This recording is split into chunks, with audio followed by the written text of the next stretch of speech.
প্রাচ্যের অক্সফোর্ড খ্যাত ঢাকা বিশ্ববিদ্যালয়ে ভর্তি হচ্ছে সুপ্রিয় শিক্ষার্থী ভাই ও বোনেরা। তোমরা জানো যে ঢাকা বিশ্ববিদ্যালয় গতকাল তাদের ভর্তি পরীক্ষায় বড় একটা আপডেট এনেছে। সেটি হচ্ছে ঢাকা বিশ্ববিদ্যালয়ে ভর্তি পরীক্ষায় থাকছে না ঘ ও চ ইউনিট। এই সিদ্ধান্তটি বাস্তবায়ন করা হবে 2021-22 সেশন থেকে, অর্থাৎ কদিন পরে যে পরীক্ষাটি হচ্ছে সেই পরীক্ষা থেকে না, এর পরবর্তী পরীক্ষা থেকে এই সিদ্ধান্তটি বাস্তবায়ন করা হবে। তোমরা জানো যে ঢাকা বিশ্ববিদ্যালয়ে মোট 5টি ইউনিটে পরীক্ষা হয়ে থাকে। সেটা হচ্ছে ক ইউনিট, খ ইউনিট, গ ইউনিট, ঘ ইউনিট এবং চ ইউনিট। ক ইউনিটে হচ্ছে বিজ্ঞানের শিক্ষার্থীরা পরীক্ষা দেয়, ক ইউনিট হচ্ছে মানবিক শিক্ষার্থীরা পরীক্ষা দেয়, গ ইউনিটে হচ্ছে ব্যবসা শিক্ষার শিক্ষার্থীরা পরীক্ষা দেয়, ঘ হচ্ছে সমন্বিত একটি ইউনিট। সায়েন্স, আর্টস এবং কমার্সের শিক্ষার্থীরা সবাই এখানে পরীক্ষা দিতে পারে এবং এখানে পরীক্ষা দিয়ে তারা বিভাগ পরিবর্তন করতে পারে। আর চ ইউনিট হচ্ছে পুরোটা ভিন্ন। শিক্ষার্থীদের কষ্ট লাঘব করার জন্য ঢাকা বিশ্ববিদ্যালয় প্রশাসন চিন্তা করেছে যে একজন শিক্ষার্থী ঢাকা বিশ্ববিদ্যালয়ে এখন শুধুমাত্র 3টা ইউনিটে পরীক্ষা দিতে পারবে। সেটা হচ্ছে ক ইউনিট, খ ইউনিট এবং গ ইউনিট। তারা এখন ঘ ইউনিট এবং ঘ ইউনিট না থাকার পক্ষে। তো এর কারণ হিসেবে তারা যেটি দাঁড় করিয়েছে সেটি হচ্ছে এমন যে একজন শিক্ষার্থী খ ইউনিট, ঘ ইউনিট এবং চ ইউনিটে একই ধরনের পরীক্ষা দেয়, অর্থাৎ একজন শিক্ষার্থী ঘ ইউনিট এবং চ ইউনিট এবং খ ইউনিটে বাংলা, ইংরেজি এবং সাধারণ জ্ঞান পরীক্ষা দেয়। তো বিশ্ববিদ্যালয় প্রশাসন চিন্তা করছে যে একজন শিক্ষার্থী কেন 3টা পরীক্ষা দিবে একই বিষয়গুলোতে। সেই ক্ষেত্রে তারা যেটা করতেছে যে যেহেতু 3টা ইউনিটের প্রশ্নের প্যাটার্ন একই রকম, সেহেতু তারা এই 3টা ইউনিটে একটা পরীক্ষা নিবে, কিন্তু ইউনিট কিন্তু 3টাই থাকছে। অর্থাৎ আগের মতো করে একজন শিক্ষার্থী সায়েন্সে পড়েও সে আর্টস বা কমার্সের সাবজেক্টগুলোতে ভর্তি হতে পারবে, কিন্তু একজন শিক্ষার্থী পরীক্ষা দিতে হবে সায়েন্সের শিক্ষার্থী সায়েন্সে, আর্টসের শিক্ষার্থী আর্টসে এবং কমার্সের শিক্ষার্থী কমার্সে। তো সেই ক্ষেত্রে সায়েন্সে পরীক্ষা দেওয়ার পরে যদি একজন শিক্ষার্থী মনে করে যে না আমি আর্টসে বা কমার্সের সাবজেক্টগুলোতে পড়বো, আর এখন ঘ ইউনিটে পরীক্ষা দিয়ে শিক্ষার্থীরা যে ধরনের সিটগুলো পাচ্ছে, অর্থাৎ ঘ ইউনিটে পরীক্ষা দেওয়ার ফলে দেখা যায় যে মানবিক ইউনিটে সায়েন্সের জন্য মানে 1250 সিট থাকে, কমার্সে কিছু সিট থাকে। তো একজন শিক্ষার্থী সায়েন্সের একজন শিক্ষার্থী ইচ্ছা করলে সে এই সাবজেক্টগুলোতে আসতে পারবে, বা একজন আর্টসের শিক্ষার্থী ইচ্ছা করলে সে কমার্সের এই সাবজেক্টগুলোতে যাইতে পারবে, বা অথবা একজন কমার্সের শিক্ষার্থী ইচ্ছা করলে সে আর্টসের এই সাবজেক্টগুলোতে আসতে পারবে। মূলত প্রক্রিয়াটা আগের মতোই, কিন্তু 3টা ইউনিট তুলে দিচ্ছে। এবং এটির সিদ্ধান্ত হয়েছে গতকাল ঢাকা বিশ্ববিদ্যালয়ে যে ডিনস কমিটি মিটিং হয়েছিল সেই মিটিং এ। তো এখন কথা হচ্ছে এই সিদ্ধান্তটি দিয়েছে ঢাকা বিশ্ববিদ্যালয়ের ডিনস কমিটি। তো এই সিদ্ধান্তটি দেওয়ার পরে এটা নিয়ে বেশ বিতর্কের সৃষ্টি হয়েছে বিশ্ববিদ্যালয়ের শিক্ষকদের মধ্যেই। অনেকে বলতেছে না এটা করা ঠিক হবে না, অনেকে বলতেছে এটা করা ঠিক হবে, আবার অনেকে বলতেছে যে ডিনস কমিটি এটা সিদ্ধান্ত দিল, তার তো নীতিগত কোনো ভিত্তি নেই। আসলে কি তাই? মূলত সেই কথাটি আমি জানার চেষ্টা করেছি। আমি বিশ্ববিদ্যালয়ে অনেক স্যারদের সাথে কথা বলে যেটুকু বিষয় জানতে পেরেছি সেটা হচ্ছে এমন যে ঢাকা বিশ্ববিদ্যালয়ের ডিনস কমিটি কোনো সিদ্ধান্ত দিতে পারে না। বিশ্ববিদ্যালয়ের ডিনস কমিটির আইনগতভাবে ঢাকা বিশ্ববিদ্যালয় ব্যবস্থাপনাতে কোনো ভিত্তি নেই।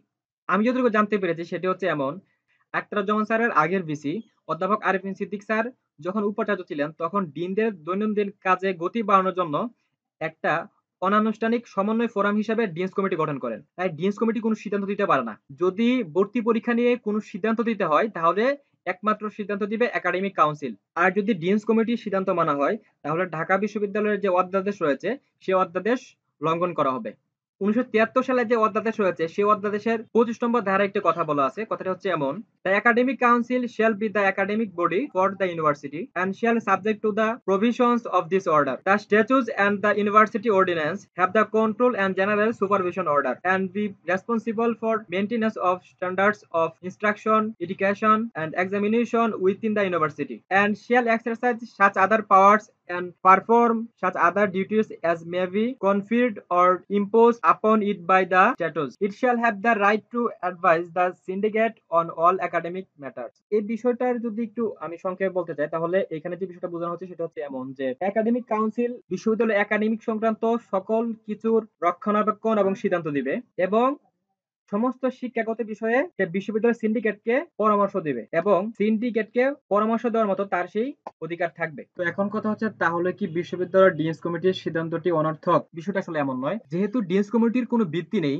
তারপরও ডিনস কমিটিতে মৌলিক বিষয়গুলো সবসময় আলোচনা হয়ে থাকে। তারপর এখানে যে সিদ্ধান্তটি আসে অর্থাৎ ডিনস কমিটির ডিনদের সমন্বয়ে যে বৈঠকটি হয় এবং সেইখানে যে সিদ্ধান্তটি আসে সেই সিদ্ধান্তটি প্রস্তাব আকারে একাডেমিক কাউন্সিলে যায়, তারপর একাডেমিক কাউন্সিল চূড়ান্ত সিদ্ধান্ত দেয়। এখন মজার বিষয় হচ্ছে ডিনস কমিটির কোনো সিদ্ধান্ত দেওয়ার অধিকার না থাকলেও ডিনস কমিটি যে সিদ্ধান্তটি দেয় সেই সিদ্ধান্তটি খুব বেশি ব্যতিক্রম হয় না একাডেমিক কাউন্সিলে, অর্থাৎ একাডেমিক কাউন্সিল ওটাকে অধিকাংশ সময় অ্যাকসেপ্ট করে। যেহেতু একাডেমিক কাউন্সিলের যে মিটিংটি বসে সেটি 3-4 মাস পর পর হয়, সেহেতু দেখা যায় তাৎক্ষণিক কোনো একটি বিষয়ে সিদ্ধান্ত নিতে চাইলে সেই সিদ্ধান্তটি নেয় ডিনস কমিটি, তারপর সেটি একাডেমিক কাউন্সিলে যায়। তো মোটামুটি ধরে নেওয়া যায় আবারও এর ব্যতিক্রম হচ্ছে না। আর বিশ্ববিদ্যালয়ের ভিসি স্যার এই বিষয়টির প্রতি শক্তভাবে অবস্থান নিয়েছেন, তাহলে ধরে নেওয়া যায় যে ঢাকা বিশ্ববিদ্যালয়ের যে ঘ ইউনিট এবং চ ইউনিটের ভর্তি পরীক্ষা না হওয়ার যে বিষয়টি উঠে এসেছে এটি হওয়ার সম্ভাবনাই অনেক বেশি। অর্থাৎ আগামী বছর থেকে মূলত 3টে বিষয়ে পরীক্ষা হবে, সেটা হচ্ছে ক ইউনিট, খ ইউনিট এবং গ ইউনিট। তো তারপর একটি অপশন থাকছে সেটা হচ্ছে একাডেমিক কাউন্সিল। তবে ডিনস কমিটির যে সিদ্ধান্তটি হয়েছে সেটি যদি একাডেমিক কাউন্সিলে যায় এবং তারা যদি এটিকে প্রত্যাখ্যান করে একাডেমিক কাউন্সিলের যারা সদস্য,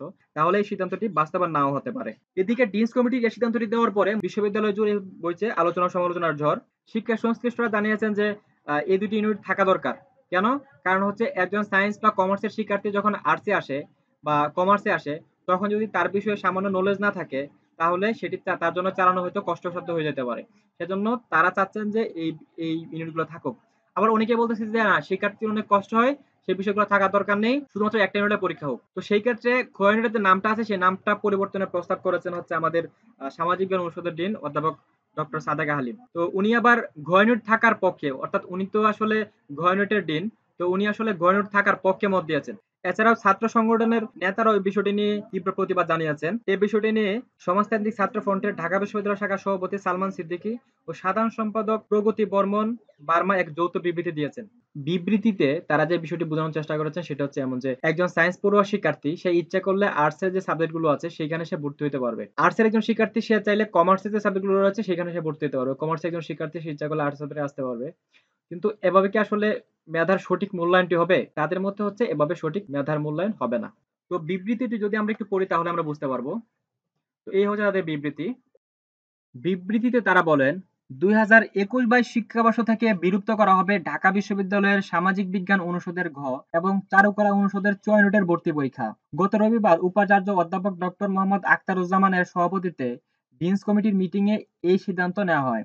এমন সিদ্ধান্তের বিরোধিতা করে সমাজতান্ত্রিক ছাত্রফ্রন্ট ঢাকা বিশ্ববিদ্যালয় শাখার সভাপতি সালমান সিদ্দিকী ও সাধারণ সম্পাদক প্রগতি বর্মন তমা এক যুক্ত বিবৃতিতে বলেন, বিশ্ববিদ্যালয় প্রশাসনের সিদ্ধান্ত অনুযায়ী যারা যে বিভাগ থেকে পড়াশোনা করেছে তারা সেই বিভাগের জন্য সুনির্দিষ্ট ইউনিট, অর্থাৎ বিজ্ঞান বিভাগের শিক্ষার্থীর জন্য ক ইউনিট, মানবিক বিজ্ঞানের জন্য খ ইউনিট এবং ব্যবসা শিক্ষা বিভাগের জন্য গ ইউনিটে পরীক্ষা দেবে।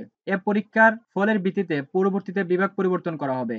অর্থাৎ একজন শিক্ষার্থী পদার্থবিজ্ঞান, রসায়ন ইত্যাদি বিষয়ের উপর পরীক্ষা দিয়ে নৃবিজ্ঞান বা ইসলামিক ইতিহাস বা মার্কেটিং এর মতো বিষয়ে ভর্তি হবার যোগ্য বলে বিবেচিত হবে। কিন্তু এভাবে প্রকৃত মেধা যাচাই সম্ভব নয়।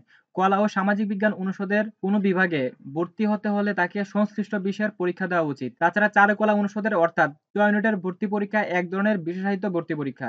সেই পরীক্ষা বাতিল করে খ ইউনিটের পরীক্ষা দিয়েই চারুকলা অনুষদে ভর্তি করানোর সিদ্ধান্ত হবে অযৌক্তিক ও চরম অদূরদর্শিতার পরিচায়ক। উচ্চশিক্ষা স্তরে এমন সিদ্ধান্তের ফলাফল হবে মারাত্মক ক্ষতিকর। তারা আরো বলেন, তাছাড়া ঢাকা বিশ্ববিদ্যালয়ে ভর্তি পরীক্ষা সংক্রান্ত সিদ্ধান্ত নেওয়া বা প্রস্তাব দেওয়ার কোনো আইনগত এখতিয়ার ডিনস কমিটির নেই।